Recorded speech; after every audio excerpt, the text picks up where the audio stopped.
성공예감 별책 부록!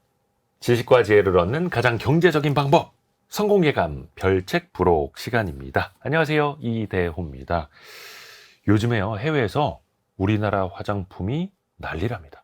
K-뷰티, 일부러 한국산 화장품을 사고 싶다라고 하는 외국 사람들이 진짜 많다고 하네요. 그리고 우리나라 찾아온 관광객들이 찾아가는 곳이 바로 화장품 매장이기도 하고요. 과연 이 K-뷰티의 성공에는 어떤 비결이 숨어 있는 걸까요? 그걸 같이 한번 찾아보겠습니다. 오늘은 K-뷰티 트렌드라는 책을 같이 읽어보시죠. 이 책의 공동 저자인 전미영 트렌드 코리아 컴퍼니 대표와 함께 이야기 나눠보시죠. 안녕하세요. 안녕하세요. 사실 우리나라에서 화장품 산업은 기존에도 있었고 네. 과거에도 잘해왔고, 그런데 최근에 이른바 K-뷰티라고 하는 위상은 그러면 과거랑 어떻게 달라졌을까요? 과거에도 대장금 같은, 그리고 또 별에서 온 그대 이런 드라마들이 히트를 치면서 한류 열풍을 입고 중국이라든지 한국 근처에 맞아요. 있는 나라에서 사실은 굉장히 잘 됐었거든요. 있었죠. 근데 지금은 그때와 비교하면은 약간 글로벌 차원이다, 이렇게까지 과장해서 말씀을 드릴 수 있을 것 같아요. 어떤 특정 지역, 특정 나라가 아니라 맞아요. 이제는 완전히 글로벌이요. 맞습니다. 일본, 미국, 프랑스, 아마 신문에서 많이 만나보셨을 텐데요. 요걸 제가 숫자로 말씀을 드리면 훨씬 더 와닿으실 것 같아요. 네. 네, 글로벌로 봤을 때 가장 큰 소비 시장은 역시 미국이죠. 미국. 인구도 많고 또 소비력도 높고, 그죠? 네. 그 나라에서도 화장품을 사서 쓰실 텐데, 미국인들이 제일 많이 쓰는 화장품 브랜드는 역시 미국 화장품입니다. 그러면 두 번째로 많이 쓰는 나라의 화장품은 바로 K-뷰티, 한국 겁니다. 과거에는 너무 프랑스였는데. 프랑스인 적도 있었고, 또 한때는 일본인 적이 있었고, 아하. 사실은 미국, 일본, 프랑스, 특히 프랑스가 이 전 세계 시장을 주도를 했었는데 한국이 그 자리를 차지했고요. 또 일본 같은 경우는 벌써 2022년부터 한국이 수입 화장품 1등 하고 있습니다. 일본에서는 수입 화장품 1등이 네. 한국산. 네. 이야, 대단합니다.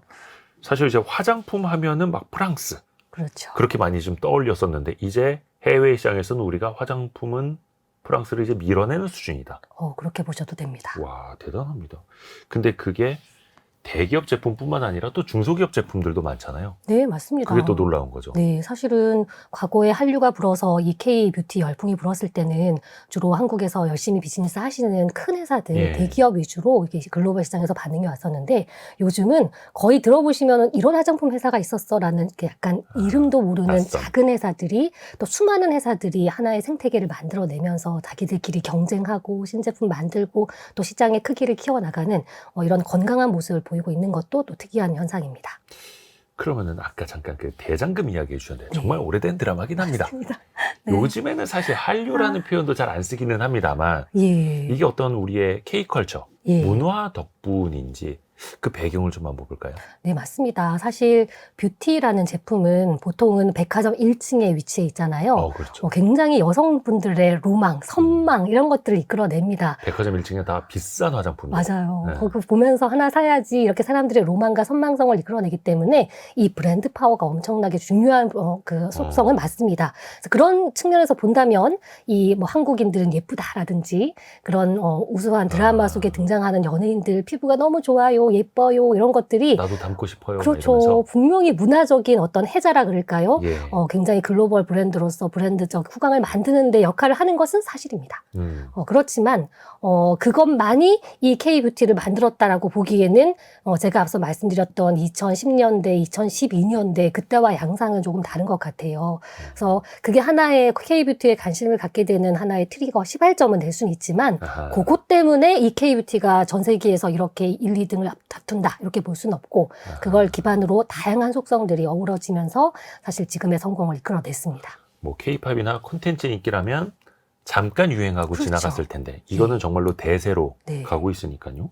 그게 전부는 아니다. 그러면 어떤 맥락에서 이 K-뷰티의 성공을 좀 논해보면 좋을까요? 네, 저희가 최근에 왜 이 K-뷰티가 자동차 산업, 또 반도체 산업, 또 우리 가전 산업, 다양한 산업과 거의 어깨를 견줄 정도로 네. 이 수출이 중요한 어떤 품목이 되고 또 이렇게 1등을 하고 있나, 이런 것들을 살펴보니까 좀 특징이 있더라고요. 네. 우리 한국의 산업의 어떤 특성을 얘기하면 항상 글로벌 1등 하는 선도 기업들이, 형님 브랜드들이 작은 브랜드들을 이끌어간다, 이런 어떤 하나의 그 공식들이 있었잖아요. 네. 근데 K뷰티는 그런 것들이 좀 없는 것 같아요. 그래서 이걸 한마디로 말씀을 드리면 가치 사슬이 굉장히 톱니바퀴처럼 잘 맞물려서 돌아가는 좀 신기한 생태계를 이루고 있더라. 이런 말씀을 드리겠습니다. 뭔가 좀 강력한 생태계가 우리 땅에서 만들어졌다. 예, 맞습니다. 그래서 스타 플레이어, 삼두마차, 제가 이 세 개의 주체에 대해서 크게 말씀을 드릴 건데 예. 역시 이 K뷰티의 성공을 이끈 그 주인공은 브랜드사입니다. 근데 브랜드사는 아주 큰 대기업들, 과거부터 지금까지 한국 화장품 네. 시장에 있게 해주신 형님 같은 큰 대기업들도 지금 또 아주 좋은 역할을 하고 계시고요. A사, L사 뭐 그럼 이렇게. 맞습니다. 네. 네. 그리고 거기에 인디 브랜드라고 요즘 많이 부르더라고요. 그러니까 중소기업이라고 생각하시면 되는데 네. 작은 인디 브랜드들, 개성 강하고 아주 소비자와 밀접한 이런 인디 브랜드, 그러니까 브랜드사의 역할이 있고요. 두 번째는 이 생태계가 돌아가게 해주는 제조사. 라고 말씀을 드리겠습니다. 그래서 OEM, ODM 이렇게 생각하시면 좋은데 단지 이렇게 브랜드만 붙여서 파는 게 아니라 기획까지 해주는 ODM, 최근에는 브랜드도 만들어줘요. 그래서 제가 3천만 원만 있으면 제 브랜드를 만들 수 있다고 하더라고요. 3천만 원인데요? 네, K뷰티 브랜드 제 이름 성공 가지고. 예감 화장품 가능합니까? 가능합니다. 브랜드 로고부터 브랜드 뭐 이렇게 디자인도 해준대요. OBM이라고 한대요.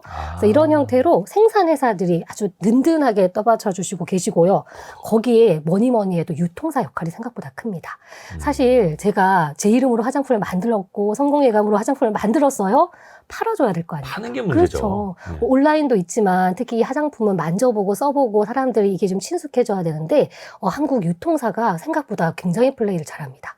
그래서 이 유통사 그리고 생산회사, 제조사, 그리고 브랜드사 이 삼두마차가 서로 주고받고 이렇게 여러 가지 영향을 끼치면서 하나의 큰 단단한 K뷰티라는 어떤 산업의 성공을 이끌었다. 이렇게 말씀드리겠습니다. 앞에서 말씀하신 한류, K-팝, K-드라마의 영향을 받긴 했지만 그게 전부는 아니다. 그렇죠. 그걸 또 강조해 주신 이유가 그 생태계에 또 있는 거고요. 그러면 조금 더 한번 그 깊이 들어가 볼게요. K뷰티 트렌드라는 책. 6개의 개념을 좀 키워드로 나눠서 말씀해 주시더라고요. 네. 어떤 것들이 있는지 또 이게 어떻게 나온 개념인지도 좀 설명 부탁드릴게요. 이 K뷰티의 성공 비결 제가 삼두마차가 이끄는 하나의 어떤 성공이었다 말씀을 드렸지만 네. 이분들이 그냥 가만히 있었는데 성공하고 그런 게 아닙니다.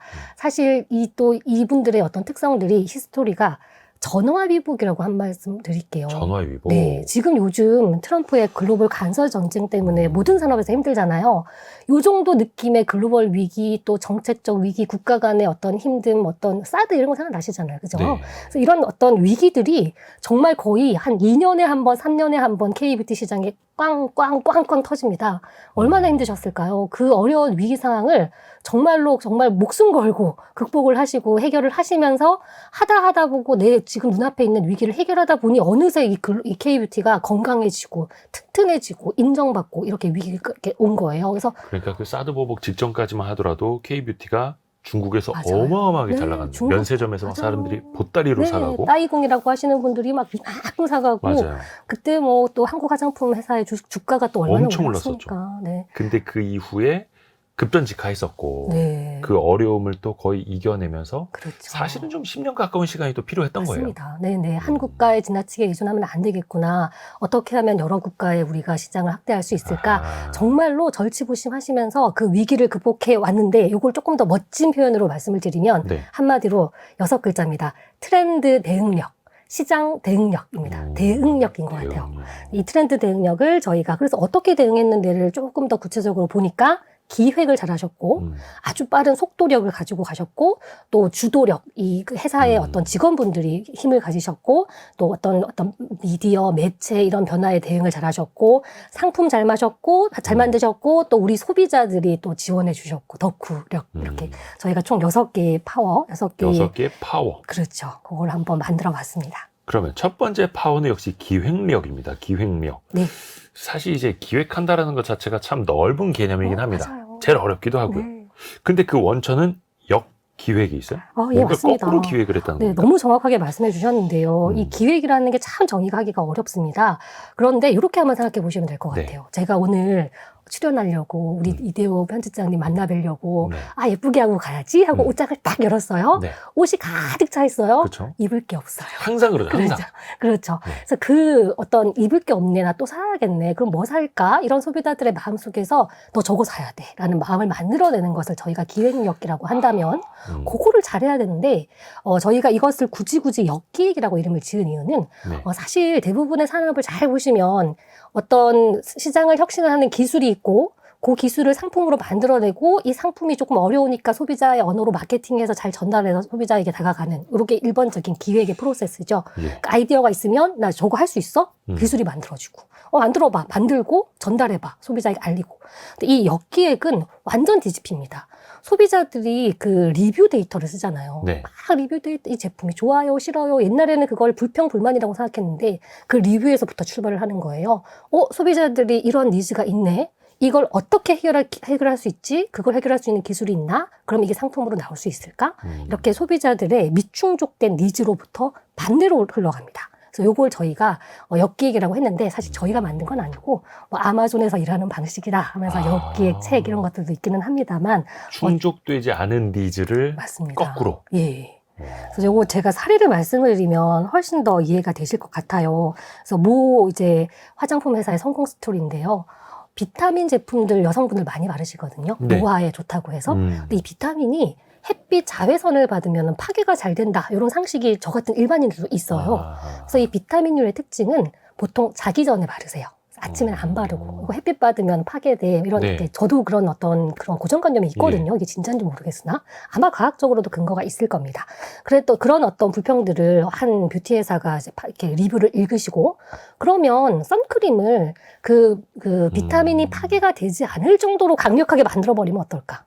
그래서 이런 아이디어로 아예 그냥 선크림 네임에 비타민 E 무슨 선크림 이렇게 만들었더니 대박이 난 거예요. 그래서 어머. 이거 비타민 바르고 위에 덧발라도 되나 보다 사람들이 사는 거예요. 그냥 햇볕만 차단하는 게 아니라 영양분도 같이 흡수할 수 있게끔 해주는. 맞습니다. 네, 이런 것들이 이제 통하는 거죠. 또 이 노화에 좋다고 알려져 있는 비타민 C라는 성분이 있는데 이제 워낙에 뷰티 쪽이라 그냥 재밌게 들어주시면 좋은데 비타민 C는 또 고정관념이 갈변이 잘 된다. 약간 갈색으로 잘 바뀐다. 그래서 네. 보통 이 병도 약간 색깔 어두운 색이에요. 네, 빛이 들어가지 않도록. 그러면 꼭 저런 거밖에 없나?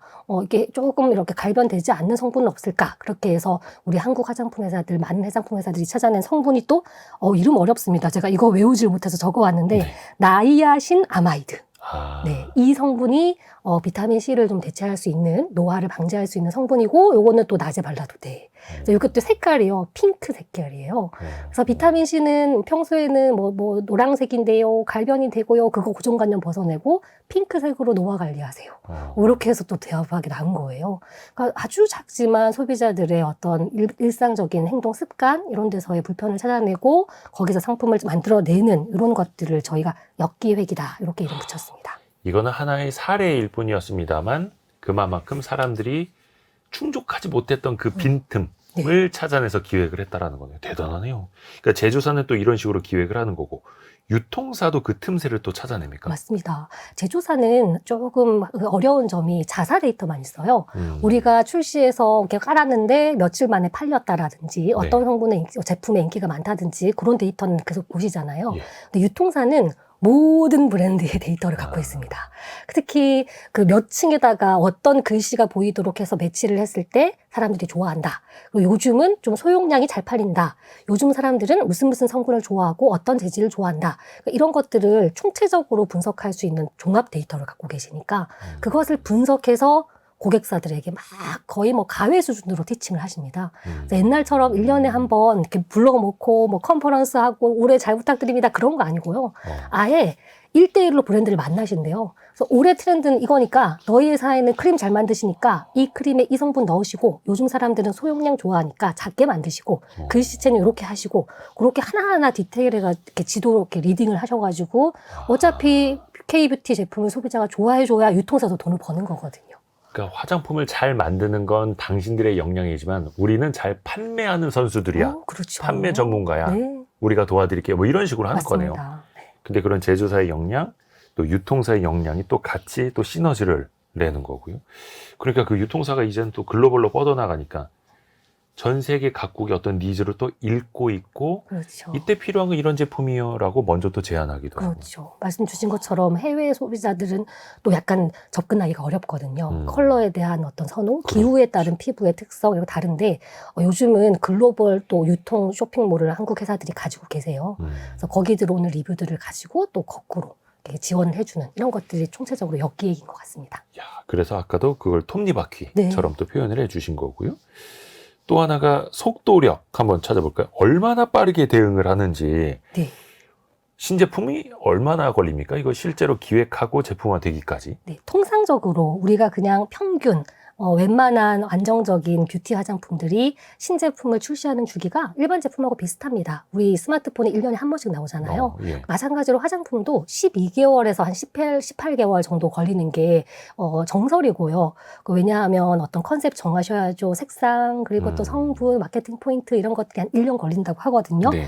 한국은 3개월 걸립니다. 야, 통상적으로 너무 해외에서는 1년 걸리는 거야. 네, 3개월 만에. 네, 네. 이거 어떻게 가능한 거예요? 뭐 그러면은 해외 브랜드들은 게을르냐, 뭐 걔네들은 기술력이 없냐 그런 건 아니고요. 예. 그러니까 체질적으로 한국인들의 그 빨리빨리 그 문화가 잘 좀 적용된 것 같은데 이것도 저희가 대충 만드는 건 아니고요. 네.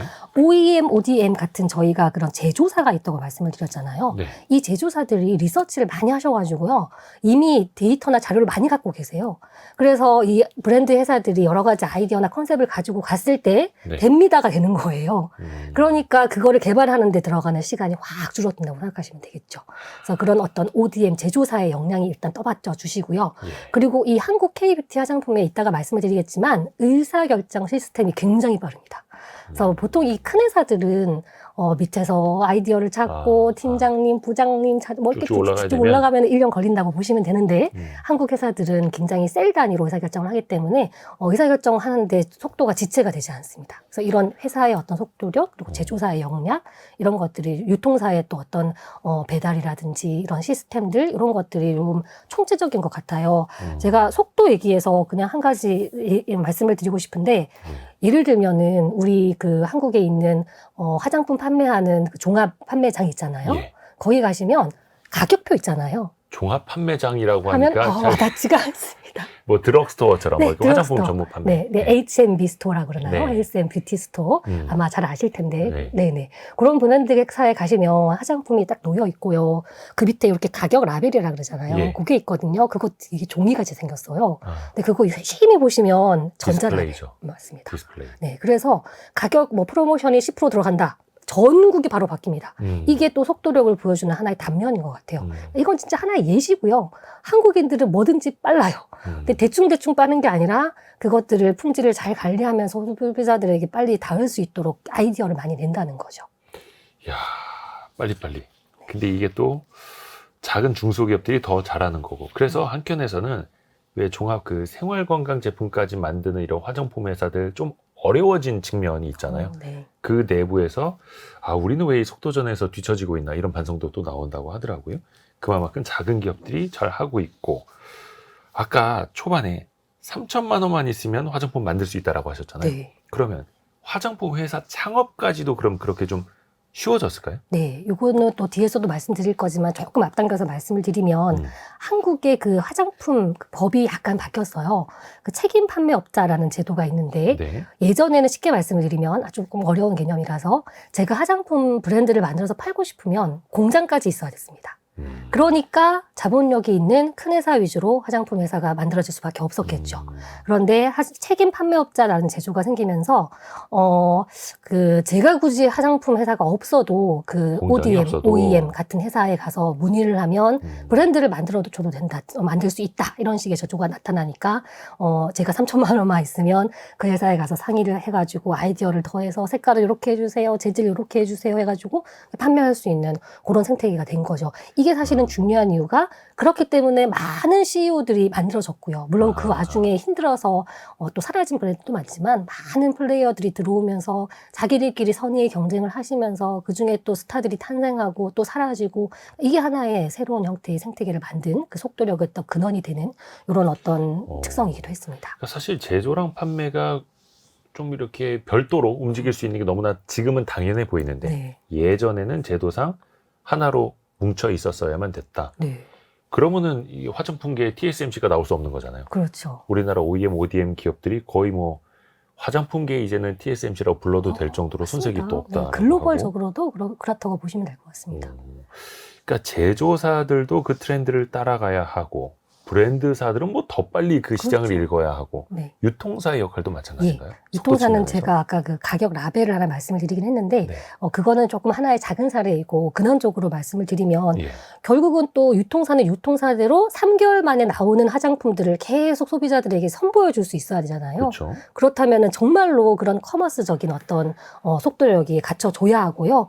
특히나 요즘 소비자들은 그런 드럭스토어, 헬스앤뷰티 스토어를 거의 뭐 참새방앗간처럼 매일매일 가는데 지나가다가. 네, 그게 똑같으면 안 되니까 재밌게 보여줘야 되고 신제품이 나왔다는 걸 알려줘야 되니까 팝업 스토어 같은 것들을 또 굉장히 잘 활용합니다. 성수동에 있는 그 굉장히 큰 혁신 매장, 그 헬스앤뷰티 매장에 혁신 매장이 하나 있는데 제가 좀 놀랐던 게요. 2주에 한 번씩, 심할 때는 일주일에 한 번씩 1층이 통째로 바뀌어요. 그냥 화장품만 바뀌고 POP가 바뀌는 게 아니라 인테리어가 바뀝니다. 기둥이 여기 있었다가 지난주에 왔을 때랑 완전히 또 다른 골목이 돼버린 거죠. 네, 새로운 매장들이 생겨나고 이제 이렇게 하다 보니까 이것도 하나의 한국의 그 유통의 속도력 이런 것들 보여주는 것 같고 또 요즘 너무나 또 많은 분들이 좋아하시죠. 코로나 기간에 확 컸던 퀵커머스 시장들 뭐 3시간 만에 배송해드려요. 하루 만에 배송해드려요. 이게 또 화장품 시장하고 결합되면서 유통의 속도력을 끌어올리는 데 큰 역할을 했습니다. 근데 이게 또 한켠에서는 기존에 있던 제품 뭐 포장만 바꾸거나 네. 이름만 바꾸는 거 아니야? 또 이렇게 보실 수도 있지 않을까요? 네, 맞습니다. 이게 사실은 두 가지 측면으로 봐야 되는데 네. 첫 번째는 정말로 신제품을 빠르게 만든다. 요거 그때 중요한 포인트입니다. 제가 앞서 말씀드린 네. 것처럼. 예를 들어서 한국의 한 글로벌로 이렇게 잘 나가고 있는 색조 브랜드는 한국인들이 많이 쓰는 그 글로벌 소비자가 좋아하는 이 쿠션 같은 것들을 한 몇 가지로 여러 가지로 다양하게 출시를 했는데 네. 흑인에 딱 맞는 흑인도 색깔이 굉장히 다양하시거든요. 그래서 그런 좀 색깔이 좀 없다라는 흑인 뷰티 크리에이터가 피드백을 딱 주니까 한 달 만에 그분이 원하는 색상을 만들어서 선물했다. 이게 이제 신문에 나온 거예요. 맞아요. 대박 났죠. 맞습니다. 그래서 그런 어떤 제품 브랜드의 속도력이 있고 거기에 한 가지 더 말씀을 드리면 뭐 기획력하고도 이렇게 연결이 되는 건데 유통력하고도 연결이 되는 건데 계속해서 이 테마를 묶어 나가는 거예요. 어제 갔던 매장에서 요 4번째 매대에 선크림이 있었는데 거기서 어떻게 묶냐면 기획전 같은 걸 하셔가지고 클린 뷰티 이벤트 이래가지고 여기 있던 그 선크림을 저쪽으로 옮겨서 클린 뷰티를 만들고 또 어떨 때는 또 뭐 여름이니까 선크림 발라보시겠어요 하면서 저쪽에서 또 만들고 이렇게 위치를 계속 바뀌고 소비자들에게 테마를 던지고 너의 뷰티에 대한 고민을 상담하고 이렇게 엮어주면 새 제품처럼 느낍니다. 왜냐하면은 그 브랜드 매장에 가시면은 너무나 많은 화장품 브랜드가 있기 때문에 어제 발견 못했던 걸 오늘 또 발견하게 되거든요. 그러니까 소비자들은 늘 새롭다. 그러니까 내 화장품 그 화장대에 화장품이 이미 많이 있지만 나는 새로운 저걸 또 사야 한다. 이런 마음들을 갖게 되는 거죠.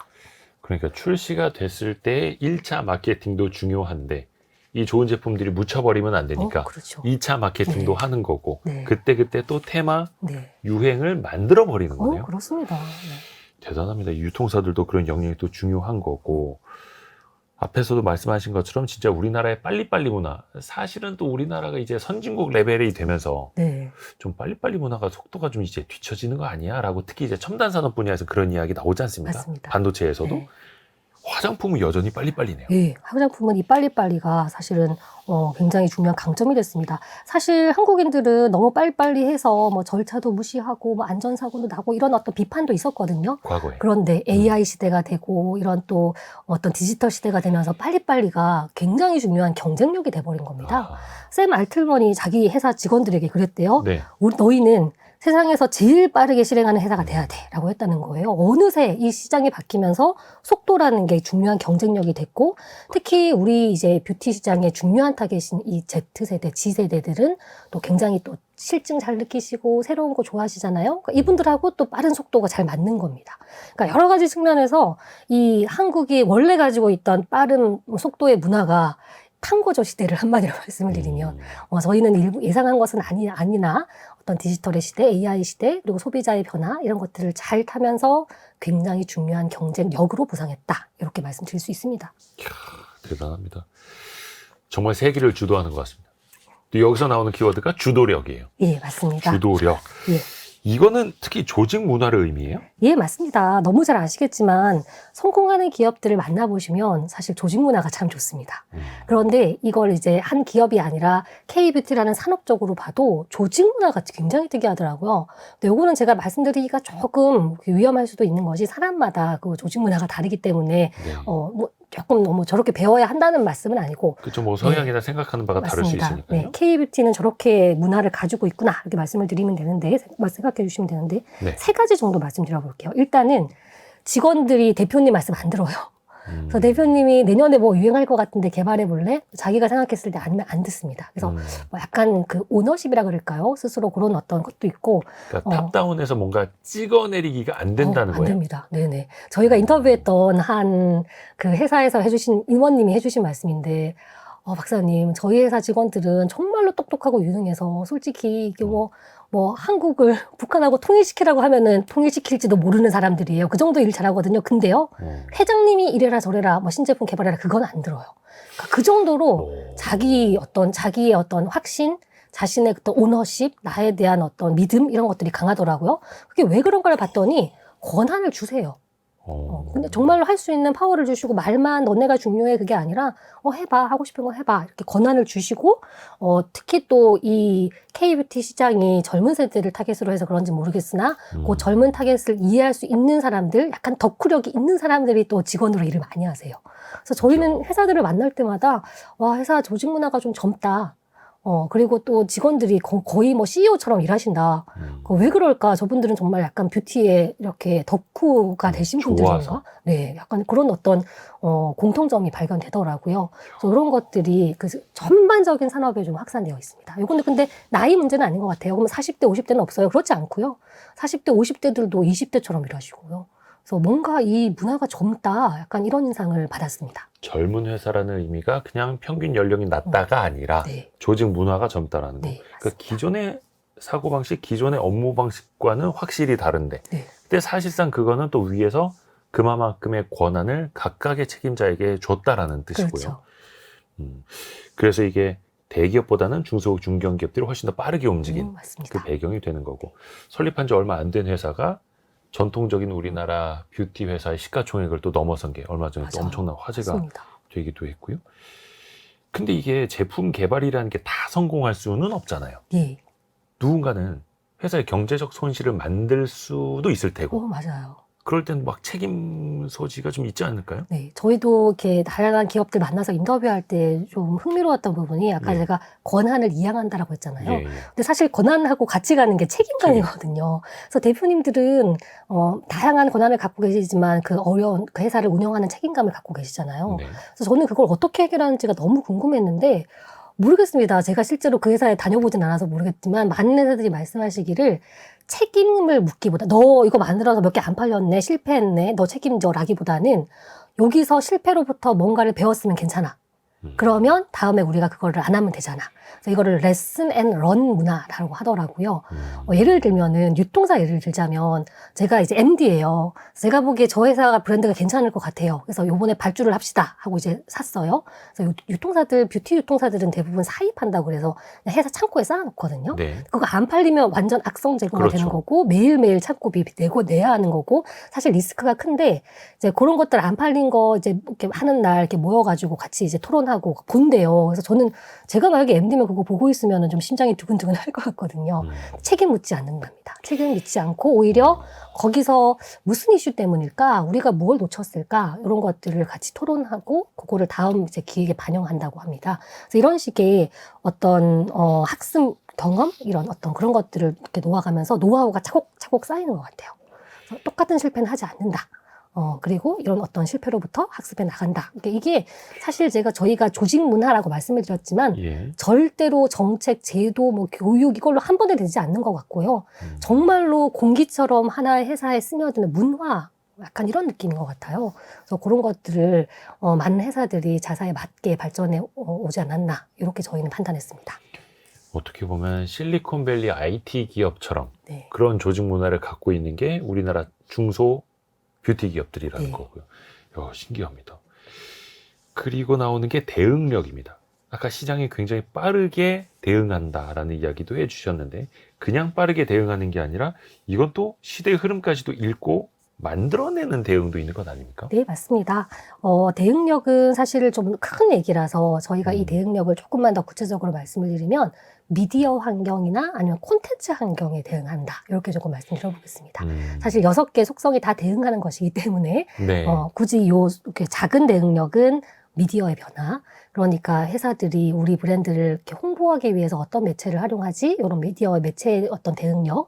그리고 또 요즘 나오는 다양한 콘텐츠나 IP들과 어떻게 대응하지? 이렇게 두 가지로 저희가 초점을 맞춰봤는데요. 사실 만들어가는 거죠. 사람들에게 너는 이게 매력적으로 보일 거야. 너 이거 좋아할 거야. 보여주는데 요거 말씀드리면 되게 재밌을 것 같아요. 최근에 우리 캐릭터들이 모든 산업을 망라하고 콜라보레이션 하셔가지고 옷도 만들어내시고 커피숍에 가도 콜라보 하시고 굿즈 파시고 요즘은 이 캐릭터 콜라보가 정말 유행이거든요. 많죠. 근데 한국은 K뷰티는 특히 인디 브랜드들이 많잖아요. 예. 그 인디 브랜드들이 그런 어마어마한 캐릭터 브랜드의 IP를 사가지고 그것도 한 시즌에만 팔고 그거 하기 돈이 없으세요. 정말. 엄청 비싸죠. 그 유명한 캐릭터들. 네, 얼마나 하고 싶으시겠어요. 네. 뭐 강아지도 데려오고 싶고 유명한 뭐도 가고 싶은데 그럴 때 또 이 유통사가 나섭니다. 유통사가 대표로 그 IP를 좀 구매하셔가지고 우리 매장에 입점하는 다양한 인디 브랜드들이 쓸게 하더라고요. 그러면 약간 규모가 나오죠. 그죠? 그리고 대전 이런 느낌이 들면서 사람들이 그것도 수집을 하시죠. 그래서 이런 식으로 캐릭터를 쓰는 콘텐츠 대응력도 좀 많이 바뀌었고요. 거기다가 또 그때그때 뜨는 그런 캐릭터들, 이런 것들 만들어내는 것도 중요해지고 또 아까 제가 매체 말씀도 드렸지만 지금 소비자들이 반응하는 미디어는 뭐지? 그 미디어의 어떤 언어, 문법에 사람들이 반응하지? 이런 것들에 이제 그런 것들을 태우죠. 그래서 소비자들에게 그게 직관적으로 이해되도록 해주죠. 그리고 또 인플루언서 말씀 안 드릴 수 없죠. 또 그런 인플루언서들 발굴해서 그들과 협업을 어떻게 하지? 그래서 아주 작지만 우리 제품의 매력을 소비자들에게 전달하는 그런 부분의 대응력이다 말씀드리겠습니다. 그러니까 뭔가를 도입하는 것, 또 보여주는 것 하나부터 10까지. 또 그게 말씀해 주신 그런 콘텐츠 시장이 또 빠르게 변화하다 보니까 네. 거기에 맞게도 같이 흘러가야 하는 거고요. 또 K뷰티 브랜드의 성공 한마디로 또 요약한 부분이 있더라고요. 틱톡에서 알리고 아마존에서 팔아라. 네. 이거 어떤 의미입니까? 예, 이거는 약간 글로벌 시장에서의 성공 규칙이다 이렇게 말씀을 드릴 수가 있는데 네. 한국 화장품이 이제 글로벌에서 성공을 하고 싶으면 물론 한국에 방문해서 한국의 K뷰티 샵에서 구매도 하시지만 또 해외에 많이 나가야 되잖아요. 네. 근데 해외에 나가서 오프라인 매장을 만들고 오프라인 매장에 입점하는 데는 시간과 돈이 많이 듭니다. 네. 거기다 리스크도 있죠. 속도도 있고요. 그럴 때 제일 유용한 게 그 온라인 시장 아니겠습니까? 네. 그 온라인 시장에서 굉장히 또 큰 형님은 또 아마존이 아니겠습니까? 근데 이 아마존에 입점을 하려면 아무나 입점시켜주지 않죠. 입점 테스트 같은 것들을 하는데 그럴 때 너가 틱톡과 같은 소셜 미디어에서 얼마나 뷰가 나오는 그 브랜드야? 그리고 이런 것도 있어요. 너 한국의 드럭스토어에 매대에 몇 번째 위치에 있어 사진 찍어와 이런데요. 그래서 이렇게 여러 가지 유통사와 미디어사에서 얼마나 성과를 퍼포먼스를 보여주는지를 보고 온라인 입점이 결정되면 글로벌 온라인 입점하게 되고 또 거기서도 검색했을 때 선크림 검색했을 때 K뷰티 화장품이 좀 위에서 검색이 돼야 될 거 아니에요. 그럼 또 검색이 잘 되도록 하는 노하우가 있습니다. 어떻게 키워드를 집어넣으면 검색이 잘 되나 이런 것들도 K뷰티 화장품들이 노하우를 갖고 계세요. 그래서 그런 자잘한 노력들이 결합되어서 결국은 틱톡에서 대박이 나고 그게 아마존에서 판매 1위로 올라가고 또 1위가 되면 다시 또 연속적으로 매출이 일어나는 그런 순환들. 그리고 아마존에서 1등을 하면 이제 오프라인 글로벌 채널에 들어갈 수 있고 이런 순환이 발생합니다. 완전 그 선순환 궤도에 딱 올라서는 거네요. 그때부터는. 그렇죠. 어떻게 보면은 큰 플랫폼에 들어가기 전에 성과를 또 어느 정도는 보여줘야 하고 또 먼저 유명해질 필요가 있는데 그렇죠. 그게 그냥 이 손바닥 안에서 SNS로 네. 어느 날 갑자기 전 세계적으로 유명해질 수 있는 네. 물론 치열한 노력이 필요하겠습니다만 이게 틱톡을 빼놓을 수 없는 이유는 뭘까요? 네, 요거는 제가 조금 주의 깊게 말씀을 드리고 싶은데 네. 한국 시장, 한국 소비자들이 좋아하는 소셜 미디어하고 네. 글로벌 특히 미국 시장에서 좋아하시는 소셜 미디어가 약간 성격이 다르대요. 한국인들은 그래도 우아하고 고급진 걸 좋아하잖아요. 그래서 필터가 좀 들어가는 인스타그램을 좋아하시고 네네네. 별스타그램을 좋아하시고 반면에 틱톡은 조금 더 자극적이고 속도가 있고 영상이 짧고 약간 덜 정제, 더 낡은 느낌의. 맞습니다. 예. 그렇게 됐는데 한국인들과 이제 미국 소비자들이 좀 직감적으로 다르대요. 그런 어떤 차이가 좀 있답니다. 근데 여기서 중요한 게요. 이 별스타그램 같은 경우는 추천 알고리즘이 제가 팔로우를 한 사람들 그걸 바탕으로 얘는 취향이 이렇구나 이게 이렇게 추천이 되거든요. 네, 그래서 네, 네. 팔로우 수가 많은 인플루언서가 유리합니다. 그렇죠. 그래서 나는 100만 가지고 나 500만, 나 1000만 이게 되게 중요합니다. 예. 그래서 제가 아주 이렇게 초짜면 그 별스타그램 초짜면 사실은 중국 받기가 어려워요. 근데 틱톡은 제가 완전 초짜입니다. 그 게시글 하나밖에 없어요. 근데 그게 너무 자극적이고 재밌어서 대박이 나면 갑자기 추천 알고리즘을 쳐가지고 완전 하나로 스타가 되는 거예요. 그러니까 한국의 그 인디 브랜드들이 한방이네. 네, 한 방을 하는 거죠. 그래서 그걸 타고 가는 거죠. 야, 그래요. 그리고 또 그 팔로워들도 엄청 많고 그 이용자 수도 많다 보니까 거의 뭐 미국 정부 측면에서도 중국한테 이거 미국한테 지분 팔아라 이렇게 또 네. 압박을 하는 네. 그 엄청난 마케팅의 장이 돼버린 틱톡. 이것도 빼놓을 수가 없고 또 한국 기업들이 이걸 또 잘 활용을 한다라는 의미고. 다음 나오는 게 상품력입니다. 상품력. 일단은 뭐 제품 자체가 좋아야죠. 네, 상품 자체가 맞습니다. 좋아야 하는데 특히 이제 K뷰티는 가성비라고 많이 불리잖아요. 맞습니다. 그럼 여기서 가성비는 그냥 단순히 저렴하다는 뜻일까요? 그건 저희가 아니겠죠. 모든 분들을 만나보면은 K뷰티는 가성비가 좋아요. 한마디로 이제 10,000원짜리를 100만 원에 팔기는 어렵다. 그러니까 후광을 막 높여서 프랑스 브랜드처럼 막 그렇게 막 브랜드력을 키우기는 어렵다. 뭐 그런 말씀 많이 하시는데 네. 저희가 이번에 스터디하면서 느낀 거는 가성비는 가격 대비 성능이죠. 네. 보통은 가성비 하면 어머 가격 싸. 그래서 이게 약간 이런 C 브랜드, 중국 브랜드 이런 거 생각하시는데 한국 K뷰티의 가성비는 공식이 다릅니다. 가격이 그렇게 안 싸요. 오. 적절합니다. 가격은 아주 비싸지도 않고 가장되어 있지도 않고 적절한 가격이 아주 싸진 않습니다. 써보신 분들은 아시겠지만. 근데 품질이 압도적으로 좋습니다. 백화점 1층 브랜드와 경쟁해도 사람들이 이제 테스트를 하시는 거죠. 괜찮은데? 이게 눈시림도 없고 선크림이 촉촉하고 피부도 괜찮고 괜찮은데 품질이 이게 확 좋아버리니까 가성비가 좋아버리는 거예요. 그래서 이걸 그냥 가성비라고 하면은 와닿지가 않겠다 싶어서 저희가 뭐 프리미엄 가성비 이렇게 이름도 붙여봤으나 이것도 와닿지는 않는 것 같고요. 프리미엄 가성비라는 말은 거의 안 쓰잖아요. 그렇죠. 네, 가성비인데 뭔가 좋아, 고급져 이런 느낌이잖아요. 그죠? 좀 네. 특이한, 뭔가 신기한데 이게 한국인의 좀 결정적인 한국 제품의 어떤 비결이더라고요. 그래서 뭐 저가 이런 느낌은 아닙니다. 싸다 이런 느낌은 아닌데 가격은 내가 접근해, 어베이러블해. 근데 품질이 거의 뭐 압도적이야. 이게 굉장히 많이 들리는 피드백이고 이게 바로 K뷰티 상품력의 일단 원천인 것 같습니다. 그냥 싼 맛에 사는 게 아니고 네. 품질 자체가 압도적으로 좋다. 예전에 그 코미디 유행어 중에 그런 거 있었는데 고급스러운 10원짜리. 근데 그건 정말 만들기 힘들거든요. 맞아요. 근데 그거를 앞에서 말씀해 주신 그 톱니바퀴 같은 네. 제조사, 유통사, 뭐 브랜드사 다 네. 맞물려서 고품질의 그렇습니다. 이른바 저도 처음 들어본 프리미엄 가성비가 네. 나왔다라는 거. 이게 진짜 신기한 것 같아요. 네, 맞습니다. 그래서 이거를 또 다른 나라 뷰티 산업에서는 또 따라오기가 쉽지 않을 테고요. 그렇죠. 이게 진짜 K뷰티의 강점이네요. 그러면 이게 가격이 저렴하면서도 품질이 뛰어난 이른바 고급스러운 10원짜리 이게 어떻게 가능했던 건지 좀 알려주세요. 사실은 과정을. 그걸 만들 수 있는 기술을 가지고 있는 제조사가 있기 때문이죠. 한국의 그 제조사들이 정말 한국 K뷰티가 이렇게 뜨지 않았을 때부터 글로벌 회사들 있잖아요. 글로벌로 잘 나가는 프랑스와 미국의 그런 뷰티 회사들의 어떤 그때는 하청이었겠죠. 그런 것들을 받으면서 이 체격을 키워 오신 겁니다. 그러면서 원천 기술을 확보하시고 R&D 투자를 하시면서 그게 누적이 된 거예요. 하루아침에 된 건 아닙니다. 그래서 그 어떤 품질력, 기술력들 이런 것들을 가지고 계시고 지금 현재도 그 회사들이 R&D 투자 엄청나게 하시고요. 그렇게 어떤 노력들이 여전히. 뒷받침되어 있기 때문에 이 한국의 그런 화장품들의 품질이 되는 거죠. 사실 사람들이 처음 보는 브랜드의 화장품을 뒤집어서 제조사를 확인하시고 그 제조사가 한국 제조사야. 그러면 괜찮다. 가성비 좋다. 이런 어떤 그 인식과 시그널을 받게 되는 겁니다. 그리고 그게 계속해서 누적되어 온 경험의 산물일 수도 있는 거네요. 또 뭔가 보이지 않는 인프라의 힘도 있어요. 네. 사실 이 부분은 저희가 조금 더 여력이 있었다면 스터디를 많이 했을 텐데 이 부분을 적게 다루어서 아쉬웠다는 피드백도 좀 받았거든요. 정부 역할이 나름 있었습니다. 규제가 계속 완화됐어요.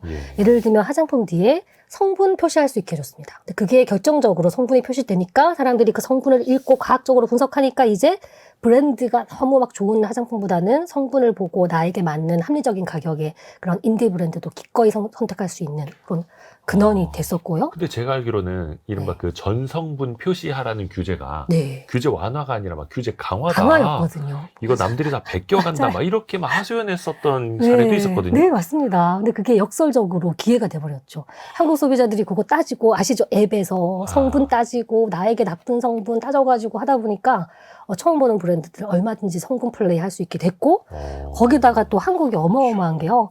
이 학계들의 노력이 있었습니다. 학교에 여러 어떤 뷰티 관련된 산업, 그리고 또 R&D 투자하시는 기업들, 학교, 회사 이런 것들이 있었는데, 예를 들어서 한국에 이 뷰티와 관련된 학회가 있잖아요. 네. 거기 교수님들이 이렇게 활동을 하시잖아요. 학회에 100명당 학회 숫자가 미국보다 3배 많대요. 어마어마한 학회가 새로운 성분들을 기획하고 발전하고 자기들끼리 토론하고 그런 것들 보이고 있는 거죠. 거기에 이제 마지막 파트인 그 소비자들의 이런 세심한 평가, 좋더라, 싫더라, 나쁘더라, 크더라, 작더라, 이런 어떤 평가들, 이런 것들이 사실은 인프라가 되면서 그게 또 제조사한테 피드백이 되고 또 기획사한테 넘어가고 이게 순환을 해온 것 같습니다. 그러니까 진짜 무슨 뭐 반도체 소재처럼 화장품 소재도 새로운 소재를 끊임없이 개발을 하고 네. 있는 거고, 그게 초반에는 못 들어본 건데 재밌겠네, 신기하네 이렇게 접하다가 나중에는 품질 자체가 더 좋아져 버리니까 네. 마니아들이 생기는 거고요. 오, 대단합니다.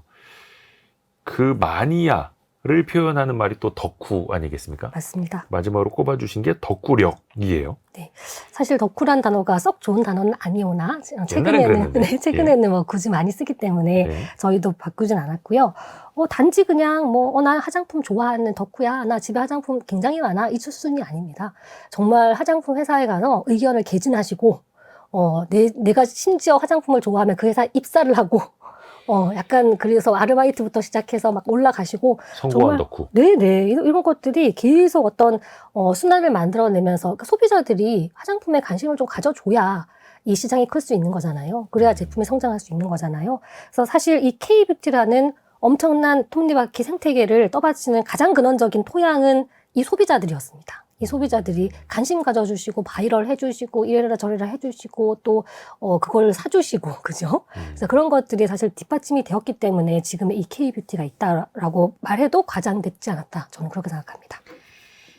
이게 어떻게 보면은 진짜 자기가 좋아서 사고 좋아서 이용하고, 인플루언서들 측면에서도 보면 금전적인 광고를 받은 게 아닌데 네. 진짜 내가 좋아하는 거여서 네. 내 팔로워들한테 설명해 주려고 맞아요. 하다가 그 제품이 전문 용어로 이제 얻어 걸린다고 해서 맞아요. 대박이 나는 거고요. 네. 이 덕후력이 진짜 중요하네요. 근데 이게 이용자, 소비자뿐만 아니라 직원들까지도 네. 다 맞물리는 거네요. 맞습니다. 그러면 우리나라 소비자들, 특히 이제 덕후력이 뛰어난 우리나라 소비자들은 어떤 특징을 갖고 있습니까? 정말 들어보시면 이 정도까지 이런 생각하실 텐데요. 예를 들어서 아침에 화장품 바르는 거, 그 스킨 로션이랑 하는 거랑 저녁에 바르는 거 다른 거는 기분인 거 아시죠? 네. 에센스는 뭐 아침에만 바르고 저녁에는 비타민 C만 바르고 다르거든요. 그래요? 아침에 한 4개, 저녁에 한 6개 달라요. 근데 심지어 이게 요일마다 달라요. 매일 똑같은 성분 바르면은 뭐가 나. 그래서 월수금, 화목 이렇게 다르고요. 그 다음에 친구 만날 때 그 약간 미리 정한대요. 너 오늘 화장품 몇 단계로 화장할 거야? 풀 메이크업 할 거야? 3단계로 할 거야? 그러니까 도서관 갈 때 하는 거. 남자친구 만나러 갈 때, 달라요? 쇼핑 갈 때. 화장품의 이 두께, 레벨, 그게 다릅니다. 그래서 이렇게, 왜 저희가 덕후력이라고 이름을 붙였는지 아시겠죠? 근데 이게 정말 100명 중에 한두 명 화장품에 정말 좋아하시는 분들이 아니라 웬만한 한국의 젊은 여성 소비자들은 이렇다. 그렇게 생각하시면 될 것 같습니다. 그래서 정말 자기만의 루틴을 가지고 화장을 하시고 또 거기다가 화장품이 내 마음에 드는 게 없어요. 그럼 만드세요. 색조 화장품들 쪼개가지고 이 색깔은 내 퍼스널 컬러에 안 맞으니 친구 주고 또 친구 거 뺏어 오고 그래서 화장품 키트 만드시고 립스틱 키트 만드시고 또 이거 섞어가지고 만드시고 만드세요. 그리고 또 아까 말씀드렸죠. 성분 같은 거 꼼꼼히 읽으셔서 나는 이러한 성분은 안 돼. 이러한 성분은 나한테 잘 맞아.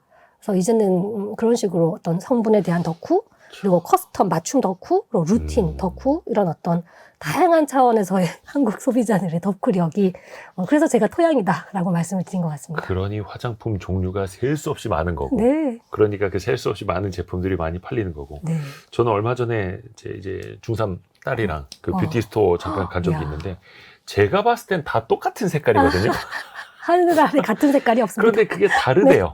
네. 발음은 또 달라지네요. 네. 야, 아빠는 이해를 못하겠으나 네. 어찌됐든 그게 우리나라 K-뷰티 하나의 또 네. 큰 산업이 돼가고 있는 거고, 그런 덕후력을 가진 소비자들이 모여서 또 강력한 산업을 네. 또 이끌어가는 거네요. 왜 요즘에 외국인들 사이에서 그런 챌린지도 유행이래요. 한국 가서 몇 달 살다 보면 예뻐진다. 잘생겨진다. 네. 그래서 그걸 막 입증하는 뭐 챌린지 영상도 올리고 하더라고요. 비포 앤 애프터를 하는 거군요. 네. 가기 전, 가고 나서. 그래서 이게 또 한국인들처럼 이렇게 6개, 8개 바르시면 예뻐질 수밖에 없습니다. 네. 그게 또 해외로 또 뻗어나가면서 또 한번 홍보가 예. 되는 거고요. 우리가 그 K-뷰티의 성공 요인으로 이 K-뷰티 트렌드라는 책도 같이 읽고 있고, 이 안에서 기획력, 속도력, 주도력, 대응력, 상품력, 덕후력까지 살펴봤는데요. 이런 트렌드가 얼마나 더 이어질까요? 이게 또 걱정되는 측면에서는 아, 이것도 반짝 아니야? 네. 연예인이나 가겠어? 이렇게 보시는 측면도 있거든요. 네. 박사님은 어떻게 생각하세요? 저희도 이것이 굉장히 큰 질문이었고요. 많은 K-뷰티 전문가들 저희가 만나서 조사할 때마다 여쭈었던 꼭 필수 질문이었는데 네. 한결같이 거의 평균을 내면 만점일 거예요. 이제 시작이다. 이렇게 말씀하시더라고요. 왜냐하면 말씀드린 것처럼 화장품은 뭐 한두 개 발라서 끝나는 게 아니고 그 교체 주기나 이런 것들이 짧잖아요. 거기다가 이제 글로벌로 여러 가지 뭐 인도라든지 뭐 동남아 뭐 저기 오일 나는 나라 아무튼 아직 한국 화장품이 완전 1등하지 않은 그런 지역들도 확산될 거고요. 거기다가 남성 소비자 굉장히 중요한 분들입니다. 이 남성 소비자들 이분들이 또 뷰티 시장에 눈을 띄기 시작하면 또 새로운 차원의 시장이 열리는 거거든요. 거기다가 또 시니어 시장, 뭐 어린이 시장, 그 시장의 어떤 세분화 이런 것들이 할 일이 많습니다. 그래서 저희도 그런 얘기를 듣다 보니까 이제 시작이구나. 지금 K-뷰티가 최고다라고 하는데 얼마든지 더 성장할 수 있는 여지가 있구나. 그래서 요때 기회를 조금 잘 살려보셔야겠다. 저희는 그런 식으로 결론을 한번 내려봤습니다. 사실 저도 20대 때부터 방송을 했습니다만 피부 관리를 잘 안 했거든요. 네. 바르는 것도 막 귀찮고 네. 막 선크림도 잘 안 네. 바르고. 근데 요즘에는 주변에서 하도 그러니까 뭘 챙겨서 발라야 되나 보다. 저 같은 사람이 안 사다가 두세 가지 종류만 사도 엄청나죠. 또 시장에 또 네네. 도움이 되는 거고, 남성들도 네. 요즘에는 20대 남성들도 미리미리 가꾼다 하더라고요. 맞아요. 주름은 생기기 전부터 관리해야 된다라고. 맞습니다. 대단합니다. 군대에서 우리 군인 네. 분들께서 화장품 얼마나 많이 쓰시게요. 그러게요. 네, 군대에서도 가꾼다고 하고. 맞습니다. 이게 말이 안 되는 것 같기는 합니다만은 요즘 젊은 세대는 생각이 다르다. 맞습니다. 예전에 위장 크림도 그냥 막 보급 나오는 거 발랐는데 요즘에는 보급 나오는 위장 크림 바르면은 이상한 분위기라 하더라고요. 네네. 얼굴도 세수할 때 비누 아무도 안 쓰고요. 남성분들 다 이제 클렌징 폼 이런 것들 쓰시고요. 서서히 그런 변화들이 생겨나고 있는데 이것도 재미있는 통계인데 남성 기준으로는 그 한국 남자들이 화장품 개수 쓰는 게 제일 많대요. 그리고 2등이 영국이래요. 영국 남자보다 한국 남자가 쓰는 화장품 개수 숫자가 2배래요. 그러니까 우리 한국 남자들 안 쓴다 하지만 많이 쓰고 있는 거고 또 이분들이 또 세계적으로 영향을 미치면 또 변화를 가져오겠죠. 대단합니다. 또 그런 시대에 큰 산업이 또 만들어지는 거고요. 그러면 이 K-뷰티가 앞에서도 이제 산업적인 측면에서 그 현장에 계시는 분들이 이제 시작이다. 네. 그렇게 말을 한 거잖아요. 그러면 더 큰 인기를 얻기 위해서 또 오래 가기 위해서 필요한 건 또 뭐가 있을까요? 네, 한 두 가지를 생각해 봤는데 쉽지는 않은 것 같습니다. 첫째는 프리미엄 가성비라고 말씀을 드렸으나 그래도 가성비 포지셔닝이에요. 그러니까 10,000원짜리를 100만 원에 파는 브랜드는 아직 한국은 그 성공 공식이 아닌 거죠. 근데 그쪽으로 가면 좋겠죠, 그죠? 네. 그래서 지금처럼 서로 너무 경쟁하고 단가 경쟁하고 출혈하기보다는 우리도 약간 더 프리미엄하게 고급지게 럭셔리하게 팔면 좋지 않을까? 그런 숙제가 있는데 이게 반드시 방향은 아니고요. 그런 것도 또 새로운 축으로 성장할 수 있지 않을까? 이렇게 보는 어떤 과제가 하나 있는 것 같고 두 번째는 근원적인 과제인데 K-뷰티에서 K를 떼고도 성공할 수 있어야 한다. 이게 이제 K뷰티 사장님들, 대표님들의 어. 생각이십니다. 우리가 그 미국의 팝을 모르고 뭐 아메리칸 팝이에요. 이렇게 안 하잖아요. 아, 그냥 팝. 네, 팝이죠. 그래서 한국 화장품이 이제 한국이라는 그 어떤 백그라운드를 빼고도 브랜드 이름만 가지고 저 브랜드 좋은 회사야. 저 브랜드는 가치가 있어. 라는 어떤 포지셔닝을 하려면 한국의 후광을 서서히 버리고도 인정받는 그런 브랜드들이 생겨나야 될 것 같고, 그래서 사실은 한국 화장품은 어떤 유명한 브랜드 이름, 브랜드 유명세보다는 상품 하나하나 개별 플레이어의 성공, 어떤 사례로 지금까지 성공을 만들어냈는데, 이게 차곡차곡 쌓이면 이제는 그 하나의 브랜드가 좀 되지 않을까? 근데 시간은 좀 걸리지 않을까? 저희는 결국은 또 브랜드 싸움이다. 그렇게 좀 보고 있습니다. 이게 사실 격세지감입니다. 이제는 K자가 붙으면 글로벌 프리미엄이 돼요. 예. K-팝도 그렇고, 뭐 예. K-드라마, 뭐 K-푸드도 그렇고, K-뷰티 뭐 당연하고, 뭐 K-방산, 밀리터리도 그렇고, 이 대단한 나라가 됐습니다. 네. 그래서 오히려 더 산업에서는 이제는 K자 떼고, 계급장 떼고 붙었을 때 이길 수 있는 상품을 만들어요. 이런 말까지 나오는 시대가 됐네요. 그렇죠. 놀랍네요. 또 이 책을 보니까 이 K뷰티 트렌드가 그 단순한 트렌드 책이 아니라 어떻게 보면 경영서에 더 가깝더라고요. 네, 맞습니다. 그러면은 뷰티를 떠나서 다른 산업 측면에서 배워볼 만한 건 좀 어떻게 생각해 보면 좋을까요? 네. 뭐 조직 문화, 뭐 젊은 사람들을 고용하세요 이런 말씀을 드리고 싶은 건 아니고요. K뷰티 한 분 하나하나 회사도 굉장히 좋은 플레이를 해오셨지만 산업 전반으로 봤을 때 어떻게 그런 생태계가 형성되었을까 이런 것들도 하나 꼭 배울 수 있을 것 같고, 또 거기다가 이 뷰티 회사의 특징이긴 합니다. 사실은 속도를 그만큼 3개월 만에 낼 수 있고 그런 속성이긴 하지만 그런 어떤 속도력에 대한 어떤 특성들을 또 회사에 좀 이식할 수 있겠죠. 하지만 제가 반도체 회사나 가전회사, 자동차 회사에 가서 속도력을 높이셔서 자동차를 1년에 하나씩 내지 마시고 뭐 3개월에 하나씩 내세요. 그 말씀을 드릴 수는 없지만 그런 속도를 추구할 수 있는 조직의 의사결정 모형이라든지 또 그 직원들의 마인드 세팅이라든지 그런 점에서는 우리가 분명히 배울 점이 있는 것 같습니다. 좋습니다. 많이 배웠습니다. 네. K-뷰티 트렌드, 이 책을 오늘 읽어봤고요. 이 책을 관통한 핵심 구절 하나를 박사님께 직접 좀 낭독을 부탁드리려고 합니다. 네, 제가 읽겠습니다. 네. 무릇 잘 나가는 시점에서 미래를 내다보며 스스로를 개혁하는 것은 쉬운 일이 아니다. 불어닥치는 경제적인 환경 변화는 그 순간엔 위기라고 불리지만 새로운 혁신을 도모하다 보면 어느새 트렌드에 살아남는 대응력을 갖추게 된다. 전화위복이라는 말씀 드리고 싶습니다. 그러면은 맨 처음에 말씀하셨던 거랑 거의 비슷한 네. 취지겠네요. 네. 진짜 힘들 때 K뷰티가 새로운 길을 찾았다. 네. 이거는 K뷰티뿐만이 아니라 다른 산업, 다른 기업들도 마찬가지겠네요. 맞습니다. 개인도 마찬가지인 것 같고요. 우리가 지금 너무 잘 나갈 때 거기에 안주하지 마시고 스스로를 말이 되는지 모르겠으나 계속해서 위기 상황으로 내모십시오. 그래야 우리가 일론 혁신을 머스크처럼? 합니다. 네. 좀 힘든 일이긴 합니다. 네, 힘듭니다. 세계 네. 최고의 부자인 일론 머스크도 항상 뭔가 데드라인들 만들어 놓고 네. 본인을 저기 벼랑 끝까지 밀어붙인다고 하지 않습니까? 그렇죠. 물론 그게 치열하죠. 힘들죠. 근데 그렇게 해서 살아남는 기업만이 또 세계를 또 주도할 수 있고 그래야만 또 앞에 K자가 붙을 수 있는 걸 테고요. 트렌드 코리아 컴퍼니도 그렇게 밀어붙이나요? 예. 저희도 그런 문화를 한번 만들어 보겠습니다. 책을 빨리 써야 된다. 너무 날카로운 훅 들어오셔가지고 깜짝 놀랐습니다. 네. 오늘은 K뷰티 트렌드 코리아 컴퍼니의 전미영 대표와 함께 읽어봤습니다. 도움 말씀 감사합니다. 네, 감사합니다. 고맙습니다. 별의별 이야기를 책을 통해서 나누는 별책 부록 마칠 시간이고요. 월요일 아침 9시 5분에 다시 찾아뵙겠습니다. 성공예감은 오늘도 여러분을 응원합니다. 고생하셨습니다.